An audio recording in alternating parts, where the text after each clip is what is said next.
ರಾಮಾಯಣದಲ್ಲಿ ಒಂದು ಸುಂದರ ಕಥೆ ಬರುತ್ತದೆ. ಅದು ಹೀಗಿದೆ. ರಾಮ ಸೀತೆಯನ್ನು ಕಳ್ಕೊಂಡ ಮೇಲೆ ಹುಡುಕ್ತಾ ಹುಡುಕ್ತಾ ಕಾಡು ಮೇಡ ಅಲಿತಾ ಬರ್ತಾನೆ. ಕಿಷ್ಕಿಂಧೆಗೆ ಬರ್ತಾನೆ. ಕಿಷ್ಕಿಂಧೆಗೆ ಬರುವಾಗ ದಾರಿಯಲ್ಲಿ ಶಬರಿ ಆಶ್ರಮಕ್ಕೆ ಬರ್ತಾನೆ.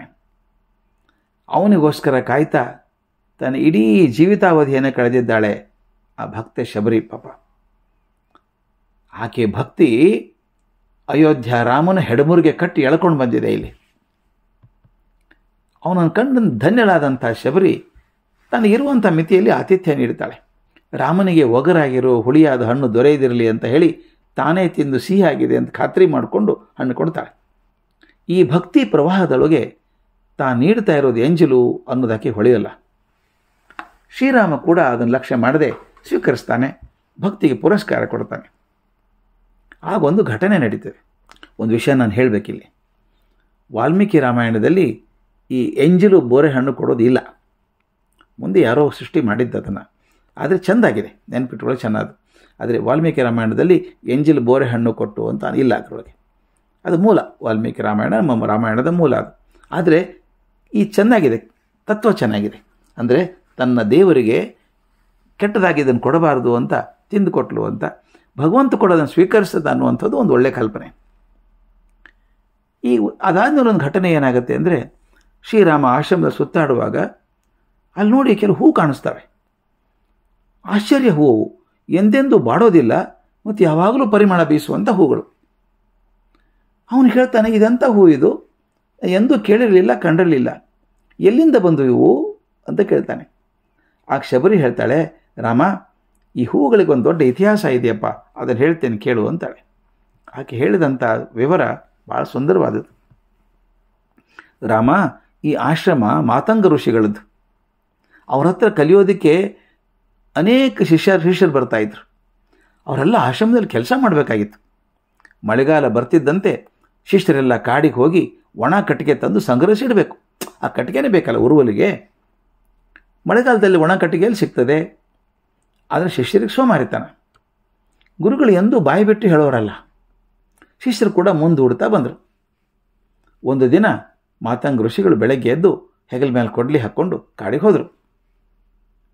ಬೆಳಗಿನ ಪ್ರಾರ್ಥನೆ ಗುರುಗಳು ಬರಲಿಲ್ಲಲ್ಲ, ಯಾಕೆ ಅಂದು ವಿಚಾರ ಮಾಡಿದಾಗ ಕಟ್ಟಿಗೆ ತರೋ ಕಾಡಿಗೆ ಹೋಗಿದ್ದಾರೆ ಅಂತ ಗೊತ್ತಾಯಿತು. ಶಿಷ್ಯರಿಗೆ ಮುಖಭಂಗ ಆಯಿತು. ಛೇ, ಗುರುಗಳು ಹೋಗಿದ್ದಾರೆ, ನಾವು ಹೋಗಲಿಲ್ಲ, ಮಾಲಸ್ತನ ಇದು ಅಂಥೇಳಿ ತಮ್ಮ ಕೊಡ್ಲಿ ತೊಗೊಂಡು ಕಾಡಿಗೆ ಓಡಿದರು. ಗುರುಗಳನ್ನು ಸೇರಿಕೊಂಡ್ರು. ಇಡೀ ದಿನ ಒಣ ಕಟ್ಟಿಗೆ ಸಂಗ್ರಹ ಮಾಡಿ ಕಟ್ಟುಗಳನ್ನು ಕಟ್ಟಿ ತಮ್ಮ ಶಕ್ತಿಗೆ ಸಾಧ್ಯ ಇದ್ದಷ್ಟು ದೊಡ್ಡ ದೊಡ್ಡ ಹೊರೆ ಮಾಡಿ ಹೊತ್ಕೊಂಡು ಆಶ್ರಮಕ್ಕೆ ಬಂದರು. ಅವ್ರು ಇಡೀ ದಿವಸ ಕಷ್ಟಪಟ್ಟು ಕೆಲಸ ಮಾಡಿದ್ರಲ್ಲ, ದೇಹದಿಂದ ಬೆವರು ಸುರಿತಾಯಿತ್ತು.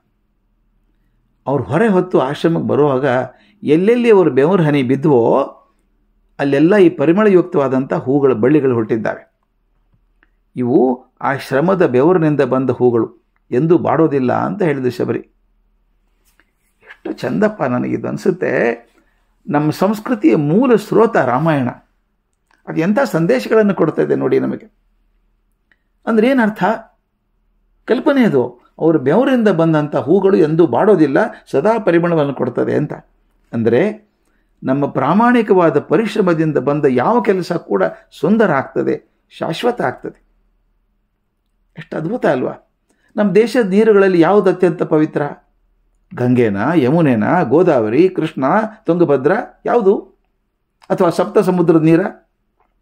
ನನಗನ್ಸೋ ಮಟ್ಟಿಗೆ ಈ ಎಲ್ಲವುಗಳಿಗಿಂತ ಹೆಚ್ಚು ಒಂದು ತೂಕ ಹೆಚ್ಚಾದದ್ದು, ಪವಿತ್ರವಾದದ್ದು ಪರಿಶ್ರಮ, ಜೀವಿಗಳ ಮೈಯಿಂದ ಹೊರಬಂದು ಹರಿಯುವಂಥ ಬೆವರು. ಭಗವಂತ ಮಳೆ ಸುರಿಸಬಹುದು ಸ್ವಾಮಿ, ಆದರೆ ರೈತ ಬೆವರು ಸುರಿಸದೆ ಹೋದರೆ ಪ್ರಪಂಚಕ್ಕೆ ಊಟ ದಕ್ಕಿತೆ. ಆ ರೈತ ನಿಜವಾಗ್ಲೂ ದಕ್ಕಬೇಕಾದ ಮಾನ ಸಮ್ಮಾನ ದೊರಕಬೇಕಲ್ವಾ?